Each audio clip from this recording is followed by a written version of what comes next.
মধ্যপ্রাচ্যের দেশ বাহরাইনে রাষ্ট্রদূত হিসেবে নিয়োগ পেতে যাচ্ছেন ২.৫ ঘণ্টার এমপি খ্যাত শিক্ষক নেতা শাহজাহান আলম সাজু। মূলত রাজনৈতিক বিবেচনায় তাকে রাষ্ট্রদূত করার সিদ্ধান্ত নিয়েছে সরকার।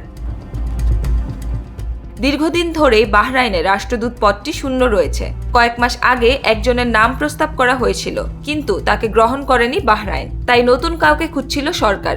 অবশেষে শাহজাহান সাজুকে পাঠানোর সিদ্ধান্ত হয়েছে। বাহরাইন তাকে গ্রহণ করলে ৩ বছরের জন্য চুক্তিভিত্তিক নিয়োগ পাবেন সাজু। ব্রাহ্মণবাড়িয়ার আশুগঞ্জে ১৯৬৭ সালে জন্ম সাজুর।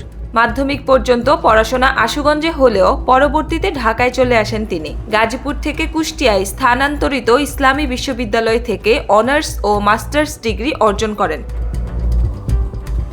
কলেজ জীবন থেকে ছাত্রলীগের রাজনীতির সঙ্গে যুক্ত ছিলেন। পরবর্তীতে শিক্ষকতাকে পেশা হিসেবে বেছে নেন। আশুগঞ্জে বঙ্গবন্ধুর নামে প্রতিষ্ঠা করেন কারিগরি ও বাণিজ্যিক মহাবিদ্যালয় এবং নিজেই অধ্যক্ষের দায়িত্ব নেন। এক সময়কার ছাত্রলীগ নেতা সাজু হয়ে ওঠেন শিক্ষক নেতা। ২০০৯ সালে আওয়ামী লীগের নেতৃত্বাধীন মহাজোট সরকার গঠন করলে সাজুকে শিক্ষা মন্ত্রণালয়ের অধীন বেসরকারি শিক্ষা প্রতিষ্ঠান শিক্ষক কর্মচারী কল্যাণ ট্রাস্টের সদস্য সচিব করা হয়। দফায় দফায় চুক্তির মেয়াদ বাড়িয়ে প্রায় ১৫ বছর ধরে তাকে একই পদে রাখা হয়েছে। বিএনপি ত্যাগী প্রবীণ সংসদ সদস্য উকিল আব্দুস সাত্তারের মৃত্যুর মধ্য দিয়ে ২০২৩ সালের শেষ দিকে শূন্য হয় ব্রাহ্মণবাড়িয়া ২ আসন। ১৫ই নভেম্বর ওই আসনে উপনির্বাচন হয়। সেই নির্বাচনে আওয়ামী লীগের মনোনয়ন পেয়ে নির্বাচিত হন শাহজাহান আলম সাজু। যদিও সেই নির্বাচনে তীর্থের কাকের মতো ভোটারের অপেক্ষায় ছিল দায়িত্বপ্রাপ্তরা।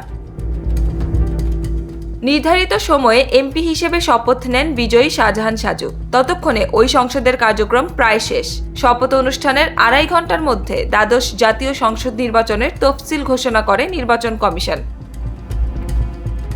অর্থাৎ মাত্র ২.৫ ঘণ্টার জন্য এমপি হন সাজু। দ্বাদশ সংসদ নির্বাচনে শাহজাহান আলম সাজুকে ফের মনোনয়ন দেয় আওয়ামী লীগ। নিজেকে ২.৫ ঘণ্টার এমপি হিসেবে উপস্থাপন করে ভোটের মাঠে নামেন তিনি।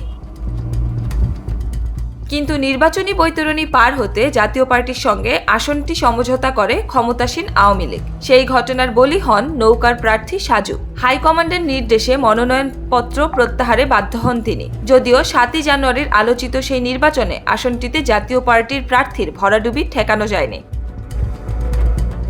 দলের সিদ্ধান্ত কোনো রকম উচ্চবাচ্য ছাড়াই মেনে নেওয়ায় পুরস্কার হিসেবে রাষ্ট্রদূত পদে সাজুর এই মনোনয়ন।